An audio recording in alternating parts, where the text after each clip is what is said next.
what's going on, everyone? Let me ask you a quick question. Have you guys ever heard of the term the Texas teardrop when it comes to Bibles and Bible rebinding? No? Well, then you, my friends, are in luck, because today I'm going to reveal that to you. Y'all ready? Let's go. Welcome back to the channel, everybody. I hope you guys had a wonderful weekend, a wonderful Lord's Day with your church family and your family, that you all had a blast, and you guys learned a lot yesterday at church from your pastors.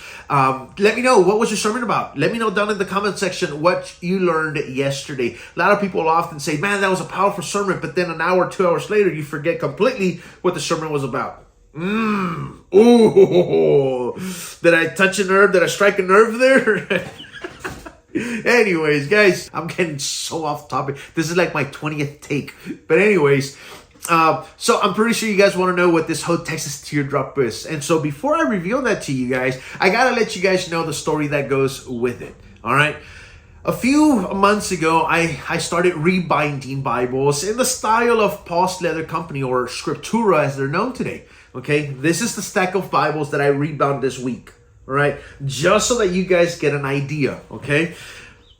I tried doing this a few months ago, and my measurements were off. No matter how hard I tried getting everything correctly, I wrote everything down. I saw videos on how to do this, and I just could not get it correctly. When it came down to the liner, as I was going to install the liner, I couldn't even trace it correctly. So once I was installing it, one side was longer than the other. It was too short. I'm like, are you kidding me? Growing up, I often heard the phrases, you're good for nothing, you're dumb, pathetic, stupid, waste of time, blah, blah, blah. When I'm having this hard time doing something so simple, all these words start getting through my head. So I grow impatient because I'm hearing these things saying, hey, you see, they were correct about you. You're good for nothing, you're dumb, stupid, pathetic, blah, blah, blah. So I get mad. I grow impatient. I get mad. The leftover leather that I had, I got it, threw it away. I wanted nothing to do with rebinding.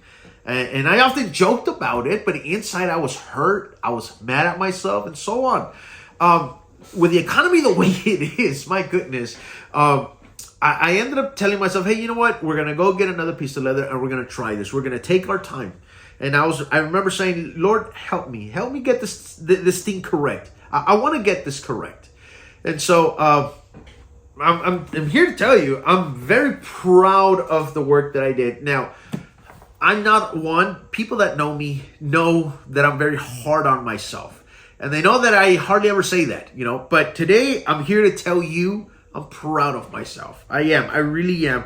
And the whole Texas teardrop was actually a phrase that I didn't come up with it. It was a good friend, Pastor David. If you're watching this, thank you so much, my brother. And I want to say this in front of the Bible Geek Squad, that when you have somebody that encourages you, that believes in you, motivates you, that goes a long way, man. Your confidence is just, it boosts up. You know what I mean? And so I never really had that growing up. So when I hear another brother say that to me, just, man, this... In all reality, this video, the only reason I'm making this video is because of the encouragement, that boost in confidence that my brother and Pastor David gave me when I showed him what I was doing. I told him I'm doing this method I call a reverse edge line, you know. And he goes, hey, well, what about the Texas teardrop? You're from Texas, you can call it this. And I'm like, I like that. I like that. I go, I think I'm gonna use that now. The Texas teardrop. That's why, you know, I'm pretty sure you've never heard of that. But anyways, I want to thank my brother, Pastor David. Thank you so much, my brother. Your words lifted me up so much, man. And it's just so hard to find people that will believe in you. Now, I praise God that I am surrounded by a few elders at church. I got a few people that give me that confidence, especially as a pastor, you know what I mean? So I'm very grateful for them. But when it comes to this Bible rebinding, I want to thank Pastor David. Thank you, my brother. Thank you so much. And that's why I want to share this with you guys today. Here we are, Texas teardrop time. Y'all ready? Okay. So every premium Bible is edge-lined. What is edge-lined? I'm going to show you here. I have a Bible here that was edge-lined.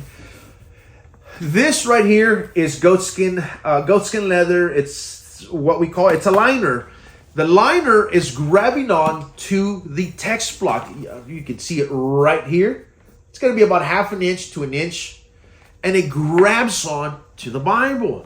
And that's going to give it a longer life than a regular paper paste down liner. In other words, it's the paper grabbing on by 1 or 2 papers, grabbing on to the text block.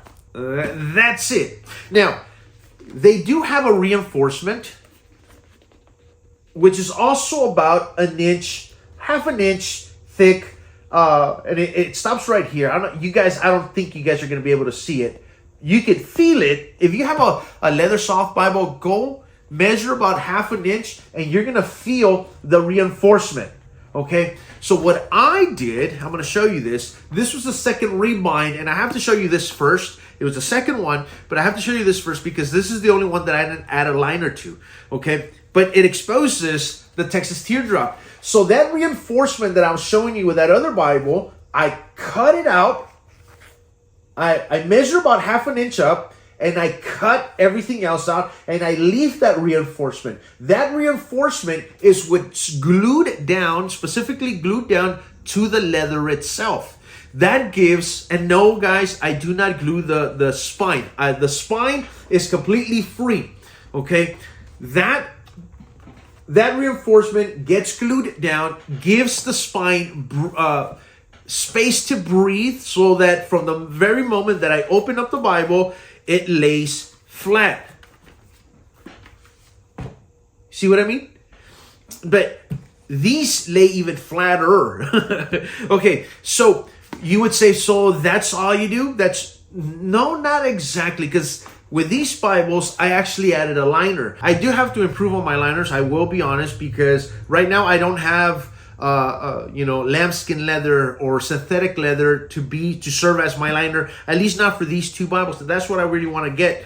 But it's a thick cardstock paper that I paste down, I glued down, and the liner goes over the reinforcement to give it some extra support to maintain it, to grab onto the Bible. And the cardstock goes glued down to 2 additional papers to give it that, stiffness and security. So the Texas Teardrop gets reinforced by the thick cardstock liner. Next time, I'm looking forward for it to be actually leather. That's what I'm going for.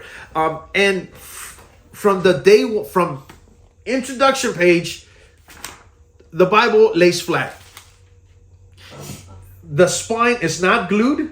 I'm going to be adding an Oxford Hollow as well for flexibility and more durability. Okay, so the spine gives that flexibility, it gives that space to breathe, and that's pretty much it, ladies and gentlemen. That is my method. That is the Texas Teardrop, and the Bible up to this point has held up very well. I've been using this Bible, putting it in my backpack, taking it out. I've been reading through it throughout the day because I want to test its durability. And you have no idea how many times I've opened up this Bible throughout this last week, and up to this point, it's held up very well. I'm very proud of the work that I'm doing.